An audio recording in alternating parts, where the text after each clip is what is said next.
The one where they're sitting right next to you, close enough to touch, quiet enough to hear them breathe, and somehow you still feel the distance. Maybe it happens after a good night. You laughed, you ate together. They even looked relaxed for once. And then, right when you think, maybe we're finally getting closer, they pull back a little. Their replies get shorter. Their eyes go somewhere else. Their energy changes. Not dramatically, just enough for you to feel it. And now your mind starts racing. What did I do? Why do they always get weird when things feel good? Do they care? Or am I just convenient? Am I asking for too much? Is this what loving an avoidant always feels like? Here's the truth most people completely miss. An avoidant person usually does not fall in love by becoming instantly softer, needier, or more obvious. They fall in love by fighting their own instinct to run. That's the part nobody tells you. You're not failing at love. This is not proof you chose the wrong person. And no, you're not crazy for feeling confused. Because when an avoidant is really in love, it rarely looks loud at first. It looks subtle. It looks inconsistent from the outside. But beneath the surface, something very real is happening. By the end of this video, you're going to know the 7 signs an avoidant is already in love with you, what those signs actually mean psychologically, and how to tell the difference between real emotional investment and just mixed signals. Let's get into it. Most couples believe love should make someone naturally more expressive, more available, and easier to read. But the real truth is this. For an avoidant person, love often makes them feel more exposed before it makes them look more connected.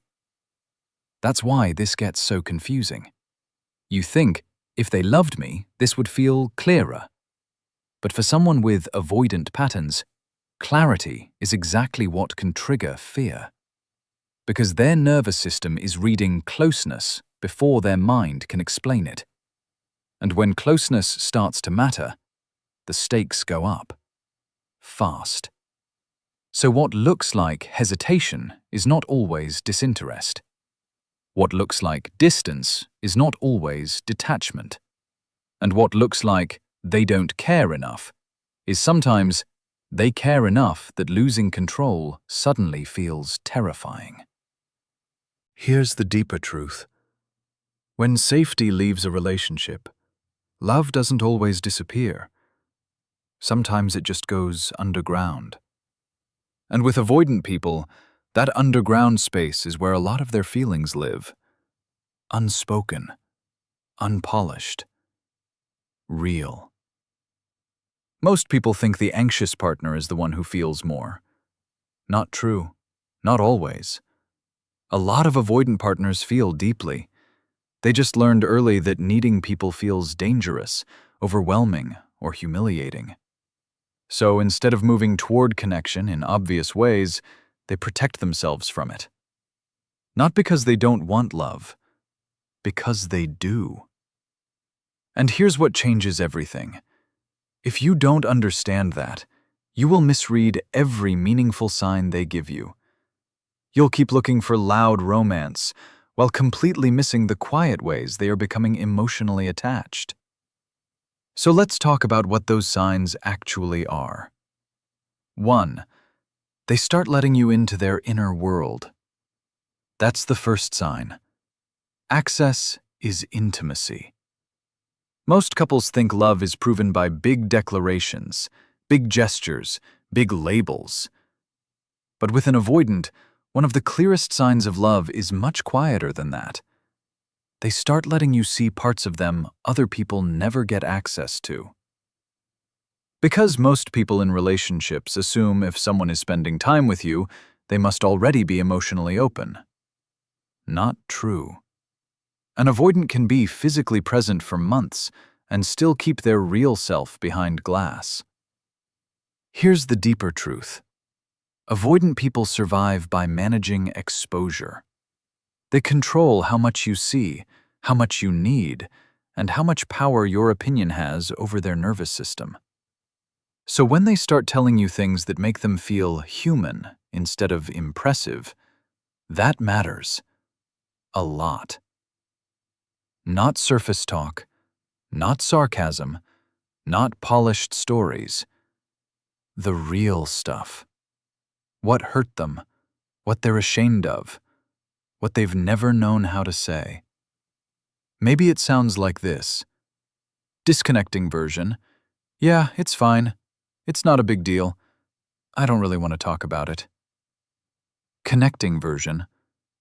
Honestly, I don't know why this hits me so hard. I think it reminds me of feeling like I had to handle everything alone. That moment changes everything. Because inside, something in them is saying, if I show you this, will you use it against me? Or will you stay? And when you become the person they slowly stop hiding from, the walls between you start to come down, without either of you having to force them. 2. They come back after pulling away. Here's the part no one talks about. Return is a love language. Most couples only pay attention to the withdrawal. They see the space, the delayed reply, the need for distance, the sudden quiet, and they assume that's the whole story. But with avoidant patterns, you have to watch what happens after the withdrawal. Do they stay gone, or do they come back? Because the deeper emotional truth is this: avoidant people often regulate by creating distance. Their nervous system gets overloaded, and space becomes a form of protection. It's like a smoke detector that cannot tell the difference between emotional intensity and actual danger. It sounds the alarm either way.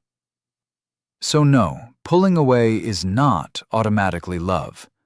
Let's be clear. Not hot and cold games, not breadcrumbing, not disappearing for days with zero accountability.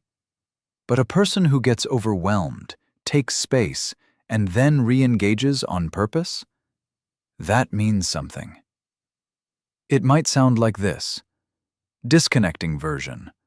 They vanish after a vulnerable conversation and act like nothing happened. Connecting version. They go quiet for a bit, and then say, I know I pulled back. I just got overwhelmed. But I didn't want you thinking I didn't care. That sentence is huge. Bro, that sentence is huge. Because what's moving beneath the surface is, I still want connection, even when closeness scares me. Most people in relationships only know how to measure presence in the moment. But with avoidant love, one of the biggest signs is that they don't let distance become disconnection forever. And when they learn to come back instead of making you chase, that's the shift that turns a relationship that feels unstable into one that starts feeling real. 3. They start building you into their routine. This is where it gets really interesting. Love becomes visible in the ordinary. Most couples are obsessed with chemistry, the sparks, the texting all night, the intensity, the obsession. But for an avoidant person, love often shows up less like intensity and more like integration. You stop being an event. You start becoming part of their life. That matters because avoidant people protect their autonomy hard. Their routines are often where they feel safest, most regulated, and most in control. So when they begin making space for you inside the structure of their real life, that is not casual. That is emotional inclusion. They start checking in without being prompted. They tell you about their day without you dragging it out of them. They want you there for small things, not just convenient things. Maybe the contrast looks like this. Disconnecting version. I'm really busy this week. I'll let you know. Connecting version. Thursday's packed, but I want to see you. Come with me while I run errands, or let's grab food after. That may not sound romantic on paper, but man, for an avoidant, it can be massive, because their inner world is quietly registering, you fit here. You don't just visit my life, you belong in it. And here's what nobody explains. Intimacy isn't built in the huge moments. It's built in the 30-second ones.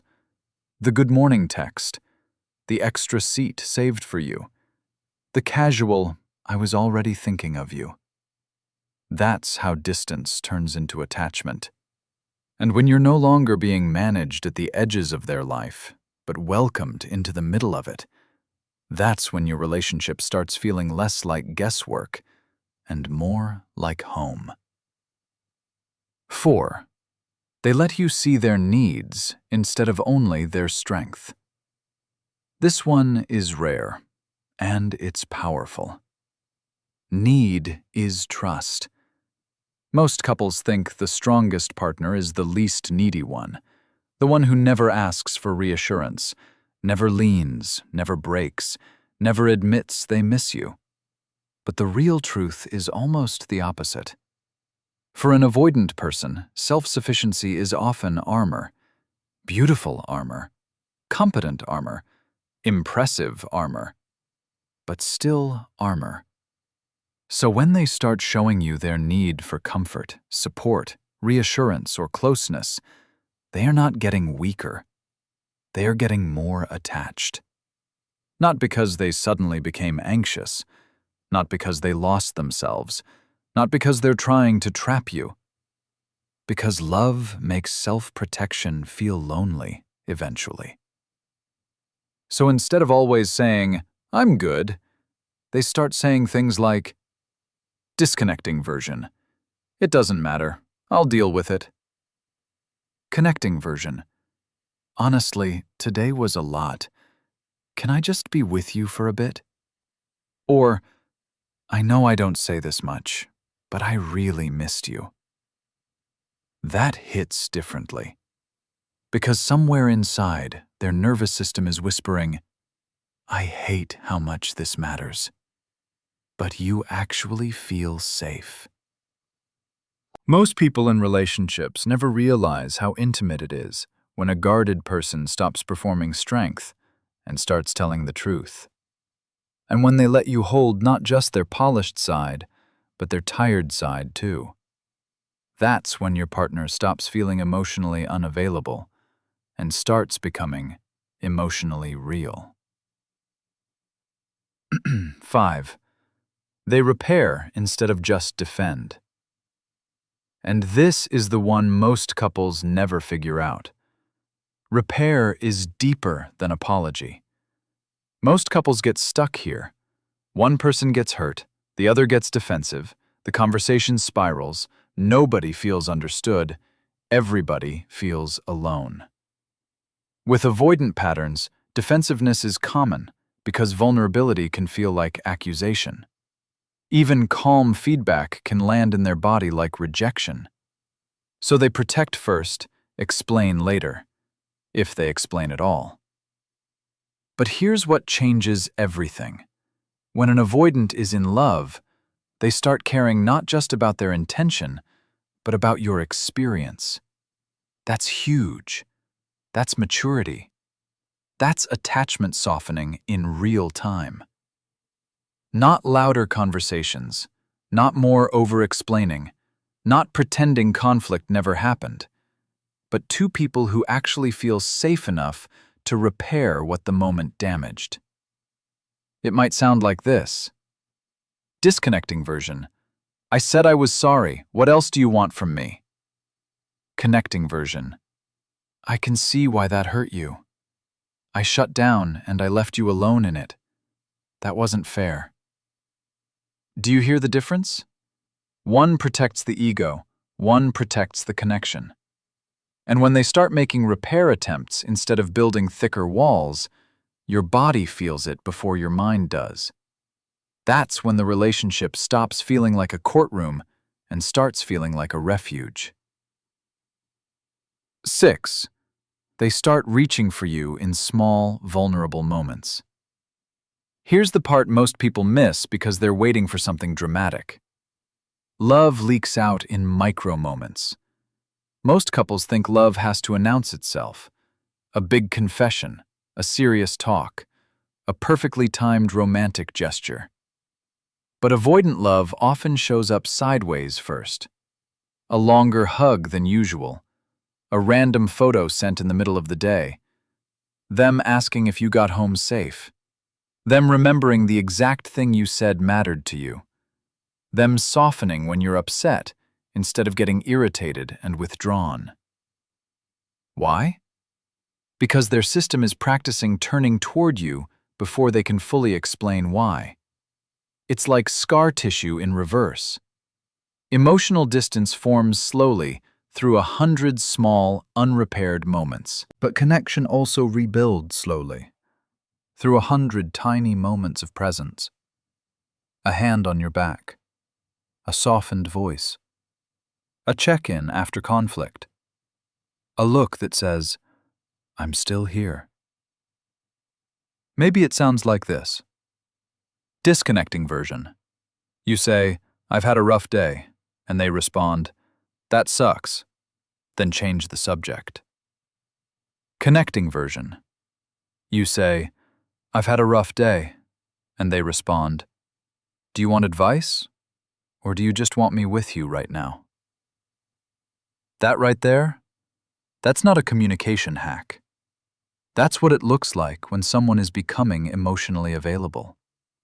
And somewhere inside you, something settles. Because when a usually withdrawn person starts reaching for connection in the little moments, the relationship stops feeling one-sided and starts feeling shared. 7. They start risking a future with you. This is the deepest sign. Commitment is emotional exposure. Most couples think future talk is just logistics, trips, holidays, schedules, meeting friends, making plans. But for an avoidant person, future planning can feel like surrendering control. Because the future is where dependence becomes real. And dependence is often the very thing they've spent their whole life trying not to need.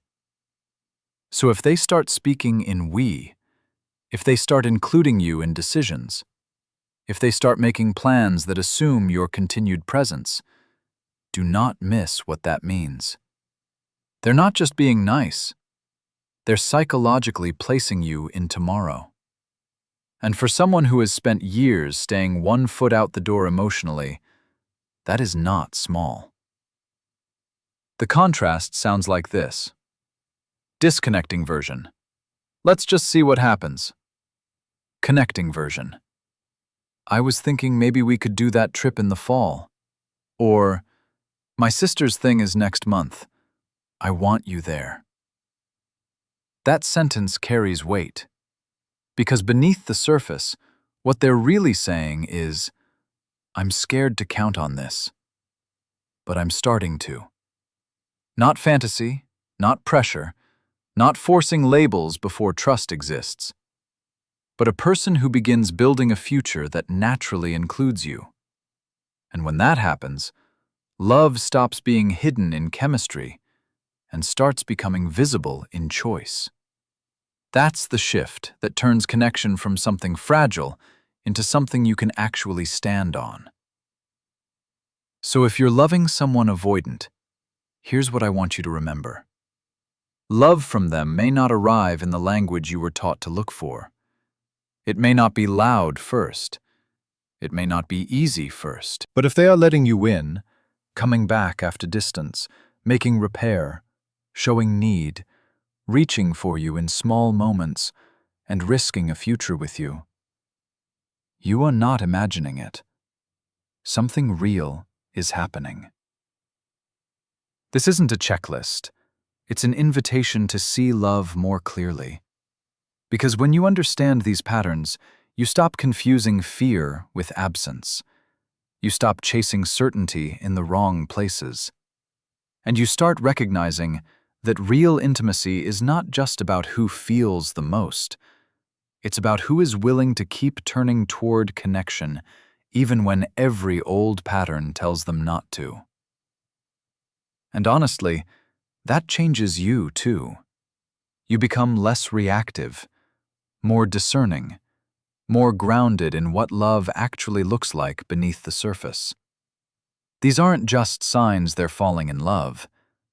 They're signs you're learning to recognize the difference between inconsistency and growth, between avoidance and indifference, between walls and the quiet beginning of trust.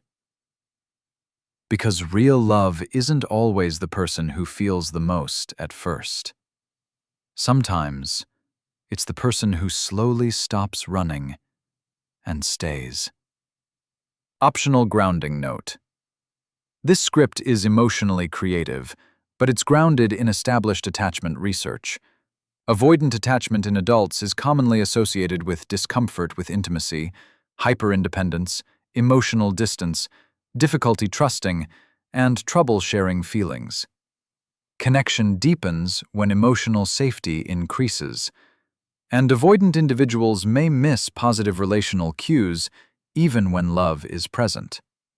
Cleveland Clinic, Very Well Mind, Gottman Institute, PMC.